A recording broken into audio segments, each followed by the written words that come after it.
So hello students, आज हम लोग करने वाले हैं ज्योग्राफी का एक बहुत इम्पॉर्टेंट चैप्टर क्लास 10 ज्योग्राफी का, जिसका नाम है एग्रीकल्चर। एग्रीकल्चर एक बहुत इम्पॉर्टेंट चैप्टर है एग्ज़ाम पर्सपेक्टिव से भी और वैसे भी, और इसमें आपको काफ़ी नई चीज़ें जानने को मिलेंगी about India, about agriculture, about farming, about cultivation.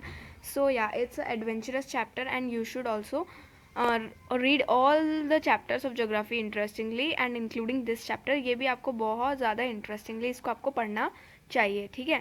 So I am starting with over here, India is a agriculturally important country. India एक एग्रीकल्चरली इम्पॉर्टेंट कंट्री है, जैसा कि हम सब जानते हैं। यहाँ पर मोस्ट ऑफ द पीपल क्या ऑक्यूपेशन करते हैं, क्या काम धंधा है उनका, दैट इज़ ओनली एग्रीकल्चर। तो इसलिए एग्रीकल्चरली इम्पॉर्टेंट इंडिया है, क्योंकि लोग ही ये काम करते हैं। तो एग्रीकल्चर के बेस पर पूरा वर्ल्ड एक तरह से थोड़ा बहुत इंडिया पे डिपेंड करता है इसलिए। Okay, agriculture is an as old economic activity in our country. Agriculture इस हमारी कंट्री के अंदर, कंट्री यानी देश के अंदर, एग्रीकल्चर एक बहुत पुराना, एज ओल्ड यानी पुराना, और एज यानी सदियों से या सालों से, इस तरह से। तो एज मतलब होता है ना कितने साल के हो, व्हाट इज़ योर एज, तो इसलिए एज मतलब साल। ओल्ड एज यानी पुराने सालों से, प्राचीन समय से ये एक बहुत अच्छी और हमारी पुरानी प्रथा है एग्रीकल्चर, ठीक है। और ये एक इकोनॉमिक एक्टिविटी है, बहुत पुरानी इकोनॉमिक एक्टिविटी है हमारे इस देश इंडिया की। Okay, 2/3 of its population is engaged in agricultural activities. पूरी जो भी हमारी, मान लो अगर हमारा जो इंडिया है वो 3 है, ठीक है, इतना है हमारा इंडिया। मान लो ट्राई कलर है, ठीक है, ट्राई कलर है हमारा इंडिया, वैसे भी ट्राई कलर हमारा झंडा है। हम मान लेते हैं हमारा इंडिया इतना बड़ा है, तो उसमें से इस एक हिस्से को हटा के बाकी की इतनी जो पॉपुलेशन है वो क्या काम करती है, वो एग्रीकल्चर पे डिपेंड करती है और वो एग्रीकल्चर का ही काम करती है। 2/3 का मतलब क्या होता है कि 2/3, तो 2/3 पॉपुलेशन, यानी अगर 3 लोग हैं तो उसमें से 2 लोग क्या काम करते हैं, एग्रीकल्चर। कोई भी 3 लोग आप ले लीजिए। अब अगर आप शहर में रहते हैं तो आप शहर के 3 लोग लेंगे तो वो तो प्रॉब्लम हो जाएगी ना। एक अगर हम वैसे लेते हैं ना रैंडमली, तो वो होता है कि हर 3 में से 2 लोग क्या काम करते हैं, agriculture. Next, agriculture is a primary activity which produces most of the food that we consume. Agriculture एक प्राइमरी एक्टिविटी है, ठीक है, विच प्रोड्यूसेस, जिससे कि प्रोड्यूस होता है most of the food we consume. तो एग्रीकल्चर क्या है, एग्रीकल्चर एक प्राइमरी एक्टिविटी, प्राइमरी सेक्टर हमने पढ़ा था उसमें अपने, ये तो ज्योग्राफी हमने शायद इकोनॉमिक्स में पढ़ा था, या सिविक्स में, आई गेट सिविक्स और मे बी इकोनॉमिक्स। एक second, this chapter we have done ना लास्ट, मैंने इसी नोटबुक में करा है।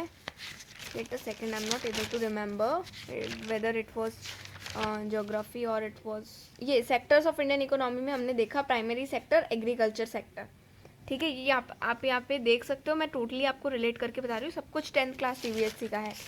तो अभी देखो यहाँ पे भी लिखा है कि agriculture is a primary activity, और वहाँ पे भी था प्राइमरी में एग्रीकल्चर का नाम आ रहा था, ठीक है। तो इससे क्या होता है, खाना उगता है, अनाज बनता है, which is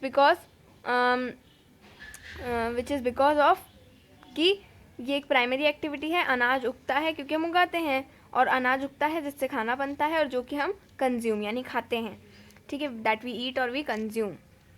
now it also produces raw materials for various industries like rubber, wheat and cotton.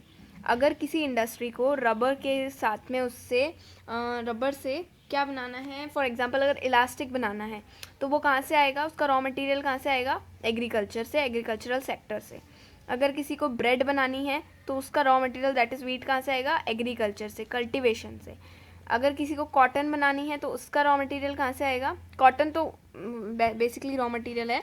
अगर किसी को कपड़े बनाने हैं, ड्रेस सिलनी है, कोई टॉवल्स बनाना है इंडस्ट्री के अंदर, तो उसका रॉ मटेरियल कहाँ से आएगा, उसका रॉ मटेरियल भी एग्रीकल्चर से आएगा। तो are you getting the point of raw material.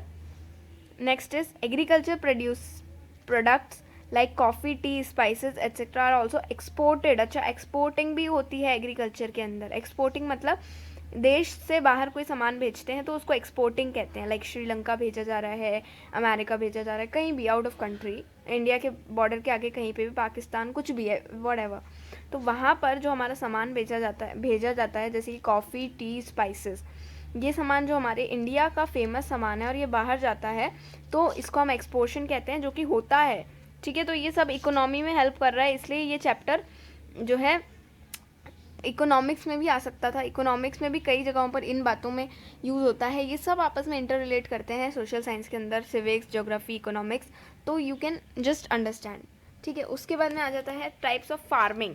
अच्छा, अब फार्मिंग है, ये वर्ड्स जो हैं, जैसे फार्मिंग एक वर्ड हो गया, और कल्टीवेशन हो गया, एग्रीकल्चर हो गया, बहुत वर्ड्स हैं इसके, तो हम इनका भी एक बार मीनिंग देखेंगे कि इनमें डिफ्रेंशिएट क्या है।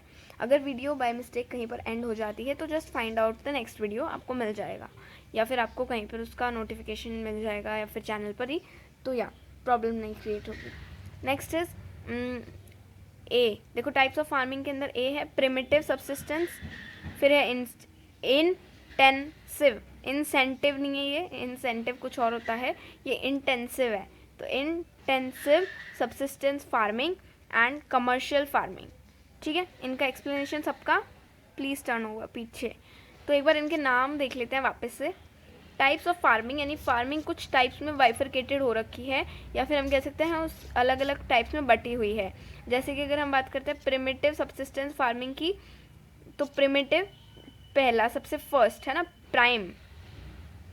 उसके बाद में इंटेंसिव सब्सिस्टेंस, तो सब्सिस्टेंस, इसके आगे फार्मिंग वर्ड आना चाहिए, सो I should put it, wait a second, this session has to be ended over here only, so we'll continue in the next session. Thank you.